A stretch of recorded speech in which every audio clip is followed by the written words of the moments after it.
कहानी है सदगति। सदगति प्रेमचंद द्वारा 1931 में रचित प्रसिद्ध कहानी है, जिसमें प्रेमचंद्र दलित समस्या का मर्मस्पर्शी अंकन करते हैं।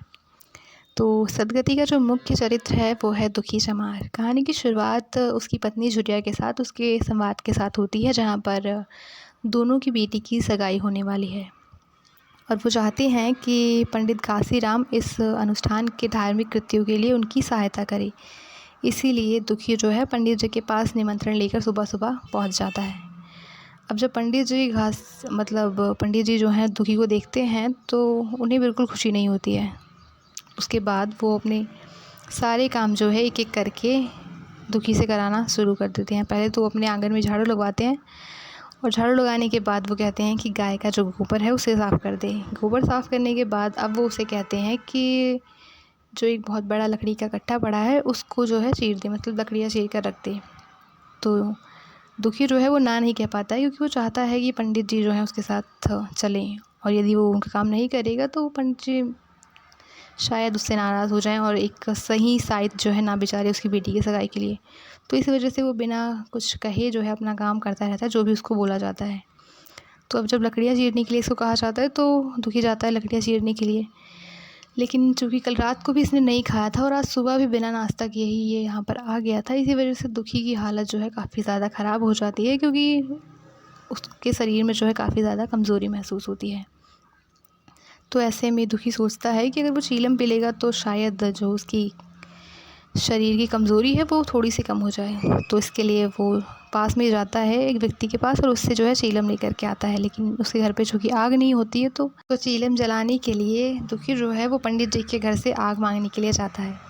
अब पंडिताएँ जब उसे अपने घर में प्रवेश करते हुए देखती हैं तो वो काफ़ी ज़्यादा जो है क्रोधित हो जाती हैं और फिर पंडित जी के ऊपर गुस्सा करना शुरू कर देती हैं कि कोई भी धोबी चमार या ऐसे मतलब जो भी निम्न जातियाँ हो सकती हैं उन सबका नाम ले दिया और कहती हैं कि सभी जो है आजकल घर में घुसते चले आ रहे हैं। और फिर आग जो है वो फिक करके देती हैं, जो कि आती है और सीधा दुखी के सर में लगती है और दुखी जो है उसे चोट लग जाती है उसे। लेकिन उसके बाद भी उसे बुरा नहीं लगता है, बल्कि वो ये सोचता है कि मेरे जैसा जो अपवित्र व्यक्ति है वो पंडित जी के घर में घुस गया, इसी वजह से जो है मेरे साथ ऐसा हुआ है। उसके बाद वो आग लेता है, अपनी चीलम जलाता है और वापस से जो है चला जाता है लकड़ियाँ चीरने के लिए।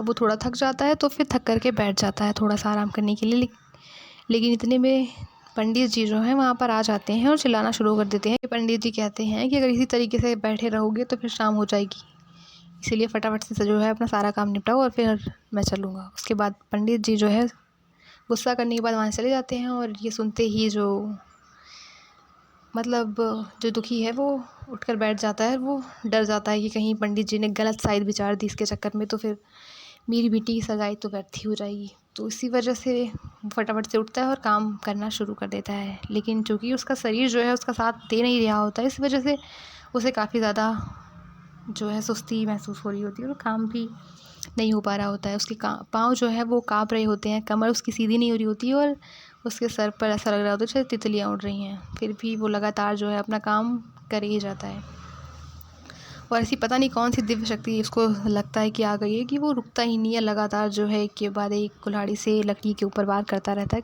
और अचानक से जो है बेसुध होकर जो है वो गिर जाता है और इस तरीके से उसकी प्रकार से दुखी की मृत्यु हो जाती है। अब इधर इनके चमरौने का जो वो होता है, चमरौने से एक व्यक्ति होता है गोंड नाम का, वो आता है और ये सब कुछ देखता है और सारी बात जो है जा कर के दुखी की पत्नी को बताता है और पूरा जो उनका चमरौना होता है, मतलब एक वर्ग जो होता है, एक गाँव सा एक एरिया होता है जहाँ पे वो लोग रहते हैं, वहाँ पर जाकर ये सारी बात बता देता है और वो सीधे तौर पर ये कहता है कि खबरदार जो कोई भी जो है मुर्दा उठाने के लिए गया, अभी पुलिस की तहकीकात होगी और उसके बाद ही जो है लाश को लेकर आएंगे। गरीब की जान ले ली, दिल लगी है क्या? पंडित जी होंगे तो अपने घर के होंगे। और इस तरीके से जो है चमरौने में रोना पीटना मच जाता है और यहाँ पंडित जी जो हैं वो आते हैं और कहते हैं कि जो है उसकी लाश को उठा करके ले आओ। अब कोई भी जो है व्यक्ति जाने को तैयार नहीं है। पंडित जी बार बार जो है 2-3 बार करके आते हैं, लेकिन कोई भी व्यक्ति जाता नहीं है लाश को उठाने के लिए वहाँ से, कि जब तक पुलिस नहीं आ जाएगी, पूरी तरीके से तहकीकात नहीं हो जाएगी, तब तक हम में से कोई भी जो है दुखी की लाश को वहाँ से उठाकर नहीं लाएगा।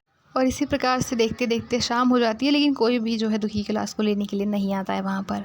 अब पंडित जी परेशान हो जाते हैं, उन्हें लगता है कि मतलब ऐसे तो कोई लेने आएगा नहीं, तो पुलिस आ जाएगी तो शायद मामला जो है बिगड़ जाए, तो मुझे ही इस लाश को जो है निपटाना पड़ेगा।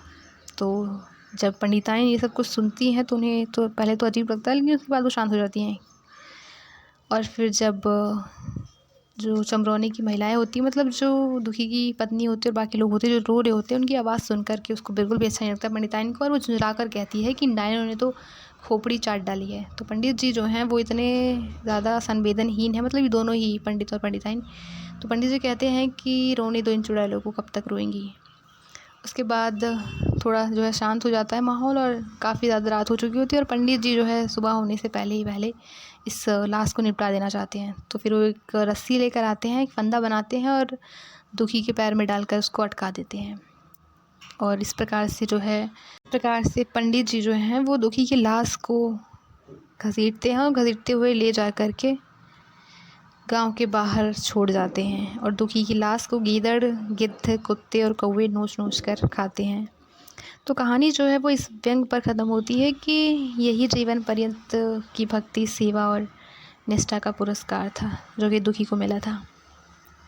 तो कहानी में संवेदनहीनता दिखाई गई है एक ब्राह्मण वर्ग की, और साथ ही साथ एक जागृत चेतना भी दिखाते हैं प्रेमचंद कि किस प्रकार से जो चमरौना वर्ग है उसमें एक जागृति आ गई है, और वो इस चीज़ को लेकर अड़ी हुई हैं कि जब तक पुलिस की तहकीकात नहीं हो जाती है तब तक हम में से कोई वहाँ पर नहीं जाएगा। तो अपने अधिकारों को लेकर उनके अंदर जो जागृति आई है वो भी इस कहानी में देखने को मिलती है, और इसी बिंदु पर जो कहानी है वो ख़त्म हो जाती है।